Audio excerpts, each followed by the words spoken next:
자, 우리 3월 17일 수요일 아침입니다. 마태복음 27장 11절부터 우리 말씀 교독하겠습니다. 마태복음 27장 11절.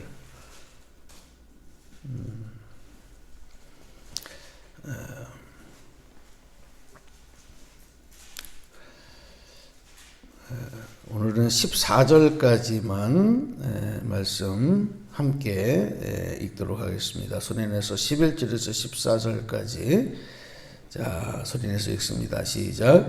예수께서 총독 앞에 섰음에 총독이 물어 이르되 내가 유대인의 왕이랴. 예수께서 대답하시되 내 말이 옳도다 하시고 대제사장들과 장로들에게 고발을 당하되 아무 대답도 아니하시는지라. 이에 빌라도가 이르되 그들이 너를 쳐서 얼마나 많은 것으로 증언하는지 듣지 못하느냐 하되 한마디도 대답하지 아니하시니 총독이 크게 놀라워하더라. 아멘. 할렐루야. 예.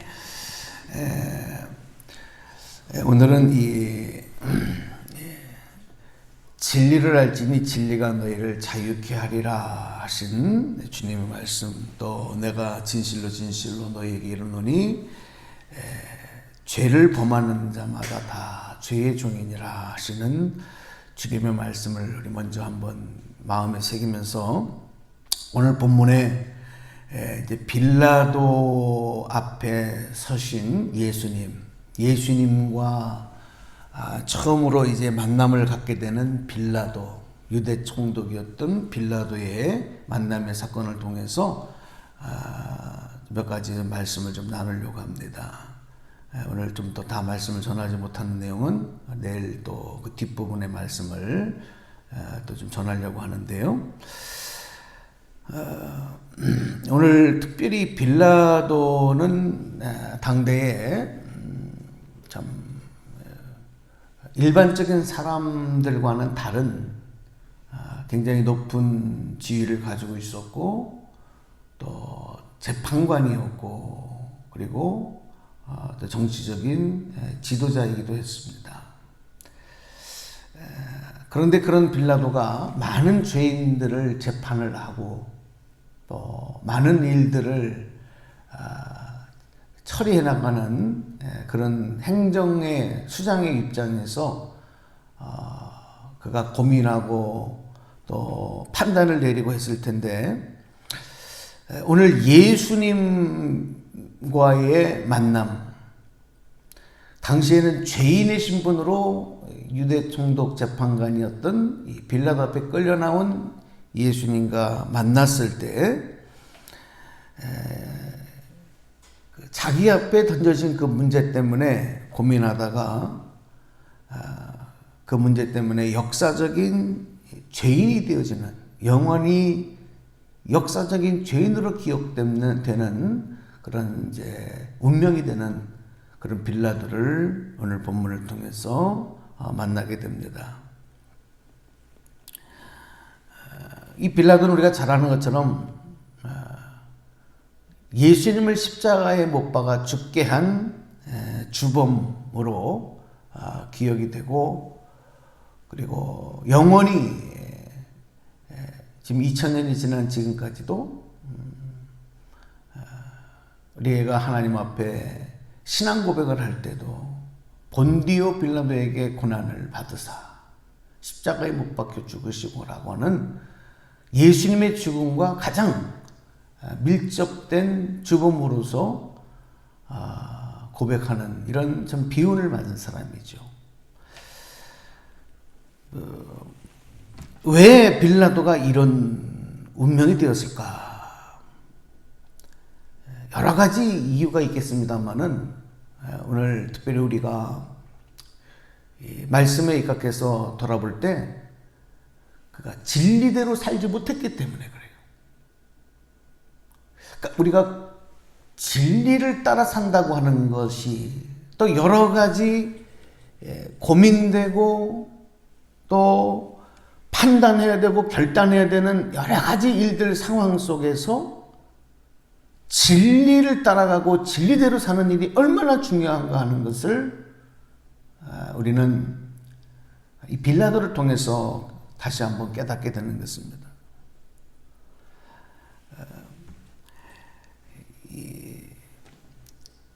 당시에 이 빌라도가 이제 유대의 총독으로 나와 그 행정적인 일들을 관장을 하다가 로마의 황제였던 가이사에게 이제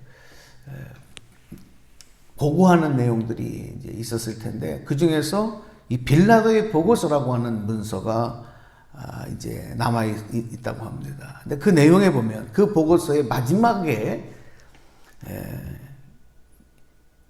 이렇게 적혀져 있다 그래요.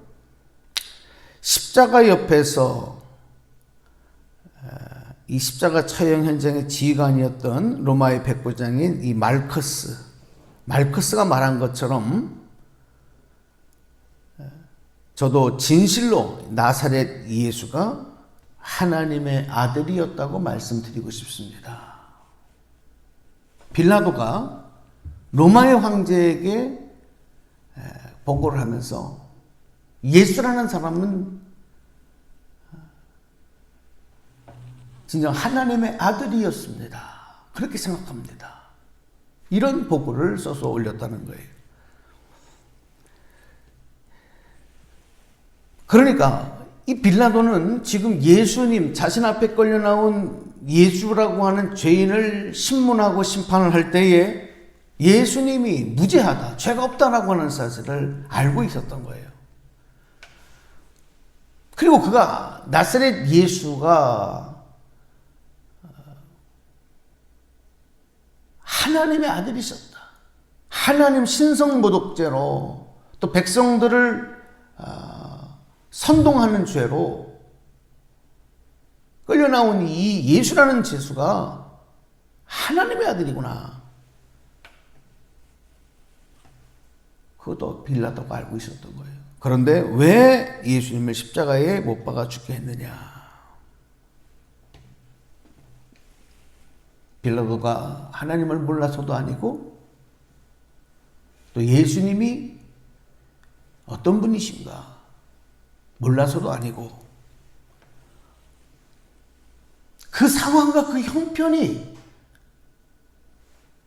여러 가지를 생각하고 판단해야 되는 그 자리에, 그 상황에서 있던 빌라도로 하여금 예수님을 십자가에 못 박아 죽도록 결정할 수밖에 없도록 만든 거예요. 다시 말씀드리면 몰라서 그런 것이 아니고 알고 있었어도 그는 불의를 선택한 거죠. 우리가 신앙생활을 하면서 하나님을 모르기 때문에, 예수님을 모르기 때문에 그래서 방황하고 불순종하고 죄를 짓는 게 아니에요.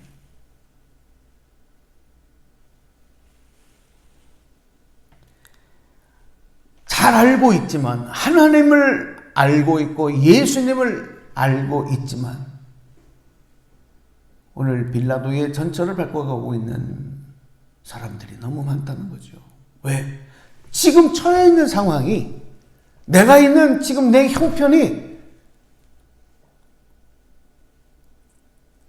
진리를 선택하지 아니하고 잘못된 거짓과 불의를 선택하도록 만드는,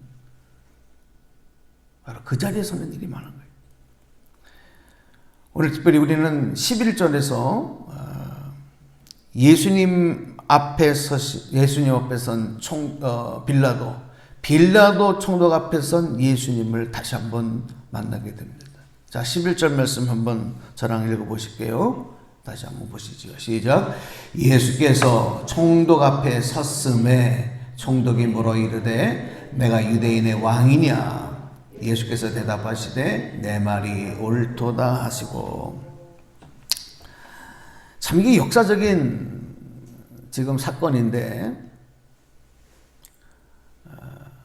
예수님이 3년 동안 이제 공생의 기간 동안에 많은 사람들이 예수님을 만났어요.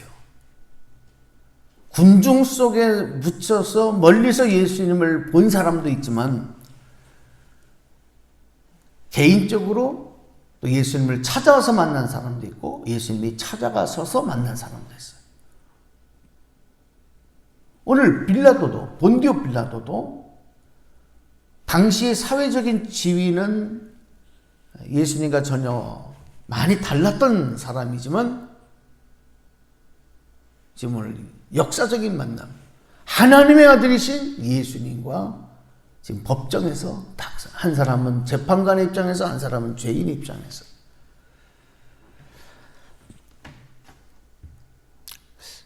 요한복음 말씀을 보시면 이 빌라도가 예수님을 신문할 때 이 다른 복음서에서 나오지 않는 특별한 질문을 이제 하게 되는데 오늘 이 마태복음에서는 네가 유대인의 왕이냐 이렇게 질문을 했잖아요. 근데 요한복음에 보면은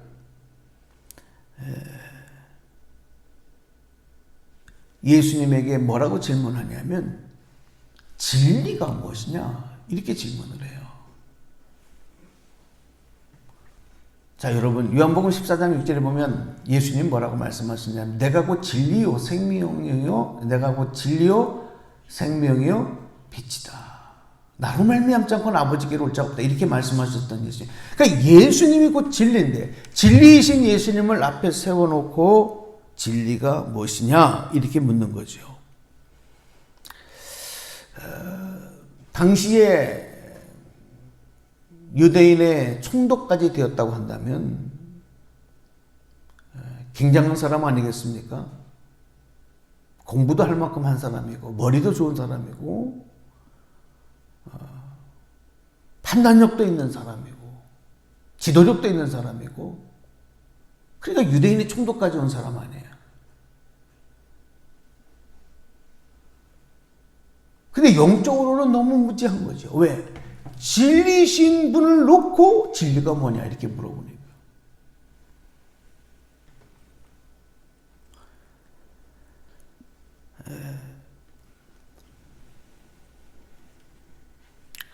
지금 이 빌라도에게 있어서는 오늘 이 역사적인 사건이 자신의 운명을 바꾸는 사건이었다. 정말 두 번 다시 없는 정말 자기의 평생의 인생에서의 정말 엄청난 기회다.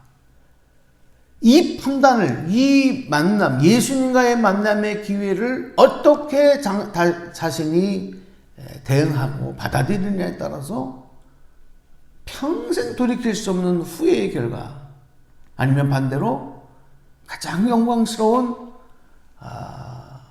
최선의 결과를 낳을 수 있는 바로 그런 순간이었다 이게. 그런데 그는 실패한 거죠. 근데 그 내용은 우리가 잘 아는 대로 처음에는 내일 조금 더 말씀을 드려야 될 것 같아요. 뒷부분의 말씀을 읽고는 처음에는 예수님이 죄 없으니까 예수님이 죄가 없다. 나는 도무지 죄를 찾지 못하겠다. 이렇게 얘기를 할 때 막 백성들이 군중들이 아우성치고 폭동이 일어날 것 같은 그런 조짐이 생긴 거예요. 그래서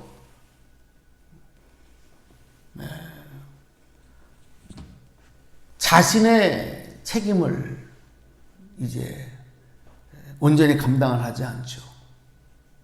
그리고 자신은 그 일에서 싹 빠지려고 합니다.